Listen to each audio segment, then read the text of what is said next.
राम राम साहब। आज आप पढ़ रहे हैं पाबूजी राठौड़, जो कि आपने राजस्थान के पंचपीरा में से एक है। कल आप पढ़ा है रामदेव जी के बारे में, जो भी पंचपीर है।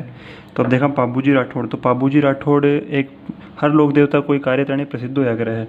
तो देखा पाबूजी, पाबूजी को नाम के पैसे तारू होया करेंगे। तो ए प्लेग रक्षक देवता बोला ने, प्लेग रक्षक।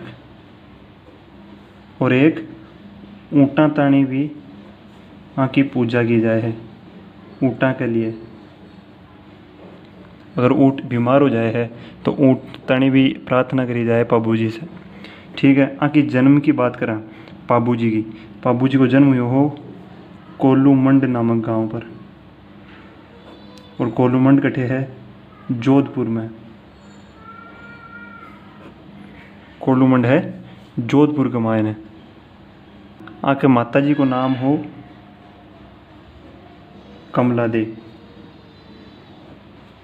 और आगे पिताजी को नाम हो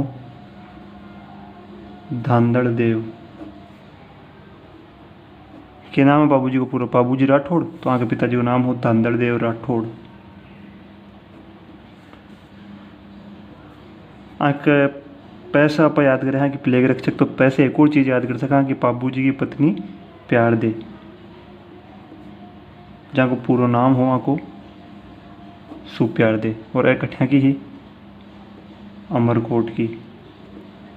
और आप देखें हाँ कि अमरकोट की जगह है पाकिस्तान में। अमरकोट भी कटे है पाकिस्तान में। जी यहाँ पर ट्रिक देखी ही रामदेव जी के अवतार की हिसाब से मैंने याद रखना है। बी हिसाब से आप बठे AK-47 देखिया, अठे आप देख रहे हैं SL-74 बटे 47 और अठे जस्ट टूटो 74 है। तो SL-74 इनमें क्या है कि एस फॉर सिहा, राव सिहा जो राठौड़ वंश का है बाका वंशज माना जाए है कि का राव सिहा का S stands for Rao Siha SL-74। और फिर एल है कि अन्य क्या करे कि लक्ष्मण जी का अवतार है, लक्ष्मण जी का अवतार। और वो 74 की है 74। ये 74 का अर्थ है कि आपने ज़िंदगी में उपदेश दिया 74 उपदेश। तो क्या ट्रिक सीखी यहाँ पर? SL-74। SL-74 जी को मतलब है, एस को मतलब है सिहा कि राव सिहा का तो वंश था, और एल फॉर लक्ष्मण जी, लक्ष्मण जी का है अवतार। अब बात करें आके जीवन पर एक ग्रंथ लिखे गया है जिनको नाम है पाबू प्रकाश। पाबू प्रकाश। और लिखियो कौन है? कोई यहाँ को आशिक ही लिखियो दिखियो। तो आशिक की जी नाम है आशियाव मोड़ जी। आशियाव मोड़ जी जो कौन सो ग्रंथ लिखा? पाबू प्रकाश की के जीवन पर, पाबू जी के जीवन पर। अब आके भक्ता की आके सहयोगी जो आके जिंदगी में आके सहायता करे या आका बिल्कुल आका चेला बना रिया, बाको के नाम हो? बाको नाम हो 3 जना हा। एक को नाम हो डेहरा, एक हो चांदा, एक हो हरमल। कौन हाँ का भक्त या सहयोगी? कौन कौन? डेहरा, चांदा और हरमल। ठीक है। यह बात हुई पाबू जी की जीवन की। अब आपने जो क्यों भी एक कर्म कराया लोगों ने अच्छा लगा, तो विषय आकी कई जातियों में बहुत ही ज़्यादा एक महत्वपूर्ण स्थान बन गो। बिया तो सब मान्या कर है पाबू जी ने, लेकिन कुछ जातियाँ जो बहुत ज़्यादा मान्या कर है वह कौन कौन सी है? जी हाँ, एक तो भील जाति, एक हुआ है थोरी जाति, एक जाति हुआ है नायक जाति, एक को नाम है रेबारी या राइका जाति। आज जो रेबारी या राइका जाति इन्हें ऊँट पालक जाति भी किया गया है। ऊँट पालक जाति है कौन सी? रेबारी या राइका। और एक सब इंटरेस्टिंग चीज़ कि मेहर जाति जो हिंदू नहीं मुसलमान की जाति हो, एक मुसलमाना की, तो एम मेहर जाति का मुस्लिम भी पूजा कराया करा है कि पाबूजी राठौड़ की। भील, थोरी, नायक, रेबारी, राइका यह सारी हिंदू जातियाँ हैं, और मेहर जाति का मुसलमान भी पूजा कराया करा है पाबूजी राठौड़ की। ठीक है, तो आप जाना है कि कोलूमंड एक नाम की एक जगह है जोधपुर में, जठे जन्म हुयो की को पाबू जी को जन्म हुयो। ये कोलूमंड के माँ एक चारणी रिया करती जी को नाम हो देवल चारणी, देवल चारणी। और ई देवल चारणी की एक घोड़ी ही केसरिया कालमी नाम से, केसरिया कालमी क्या चीज़ है? केसरिया कालमी एक घोड़ी ही बहुत सुंदर मना करती भी टाइम पर, बहुत लोग इन्हें इसे खरीद वो चावा हा देवल चारणी से, लेकिन देवल चारणी को नहीं देती ने। ई बीच में ही एक जगह जी को नाम है जायल, और वो जायल की जगह है नागौर में। और ये जायल नागौर का जींदराव खिची,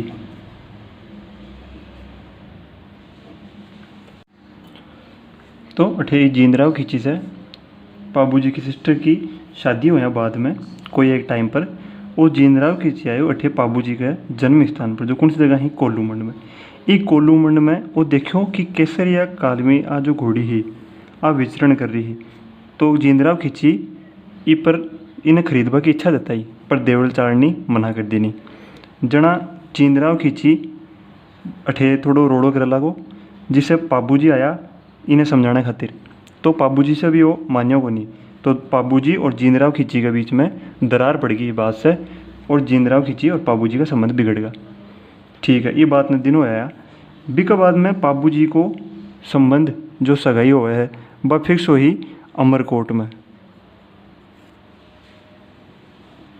और अमरकोट में आपका नाम पड़ा हा के नाम हुआ कि पत्नी जी को सुप्यार दे, अमरकोट की सुप्यार दे से पाबू जी को विवाह फिक्स हो।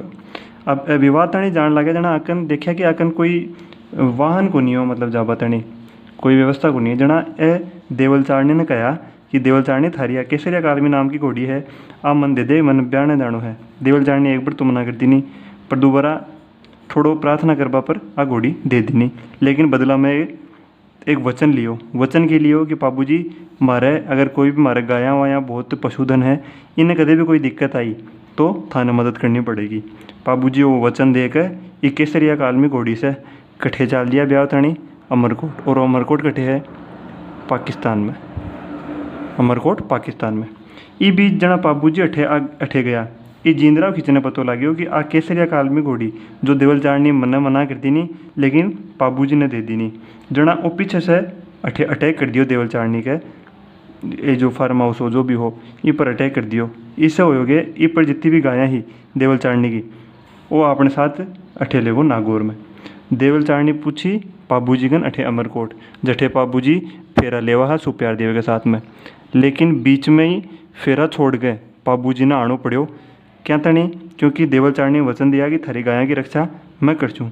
तो देवल चारणी की रिक्वेस्ट पर पाबू जी अठे बीच में फेरा छोड़ अपने साथियों के साथ, साथी कुण हाँ का आपा पड़े हाँ तीन नाम डेरा चांदा और हरमल, ए तीन साथ की तीनों ने साथ लेकर जींदराव खिची से युद्ध करवा निकल गया। और इस जींदराव खिची से युद्ध कट्ठे हुए वहाँ को एक जगह है देचू गांव में, ये देचू गांव में युद्ध हुआ पाबू जी और जींदराव खिची के बीच में, और वो युद्ध की वजह के ही देवल चारणी की गाया की रक्षा करना। वो जो देचू गांव है वो है जोधपुर में, वो गांव है जोधपुर में देचू गांव। तो इस देचू गांव में ही पाबू जी जींदराव खिची से युद्ध करता हुआ वीरगति ने प्राप्त होगा। और यही जगह ये देचू गांव में ही पाबू जी की बनेड़ी है समाधि।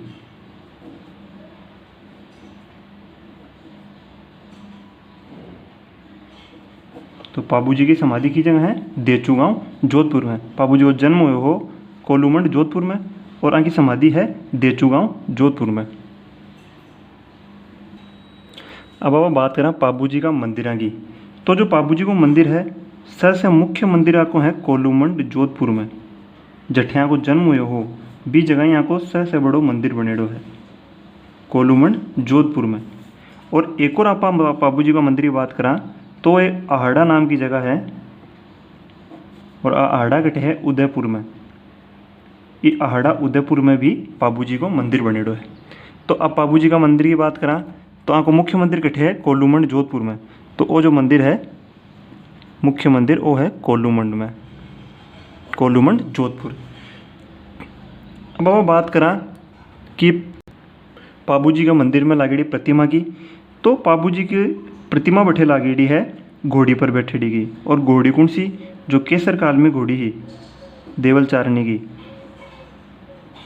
भी केसर काल में घोड़ी पर बैठेड़ी प्रतिमा है। साथ में आकी बाईं ओर झुकी हुई,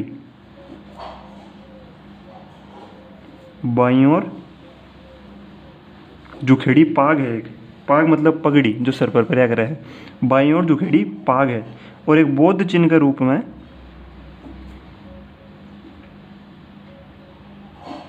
बौद्ध चिन्ह के रूप में भालो लागेड़ो है बेटे बाबू जी की मूर्ति पर, जो कटे है कोलूमंड जोधपुर में मंदिर यहाँ को मुख्य भी में।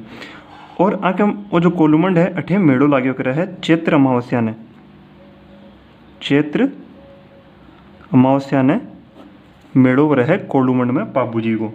ठीक है, एक चीज़ है कि मारवाड़ में ऊँट लाने को श्रेय जो है बाबू जी ने दिया जाए है कि अठे मारवाड़ में पहले ऊँट को नहीं हाँ ए लिया आपने बाबू जी लिया। और बाबू जी ऊँट लिया के रेबारी या रायका जाति ने दिया है ऊँट।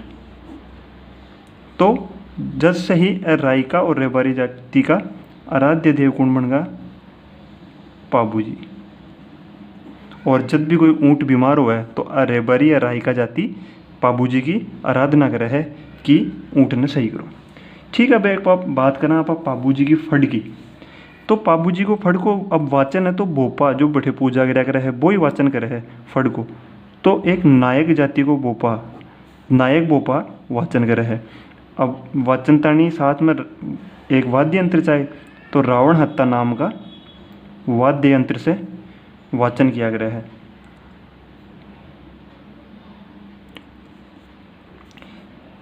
रावण हत्ता वाद्य यंत्र से वाचन करे है। दूसरी चीज, अब जो बाबू जी की फड़ है आज सबसे लोकप्रिय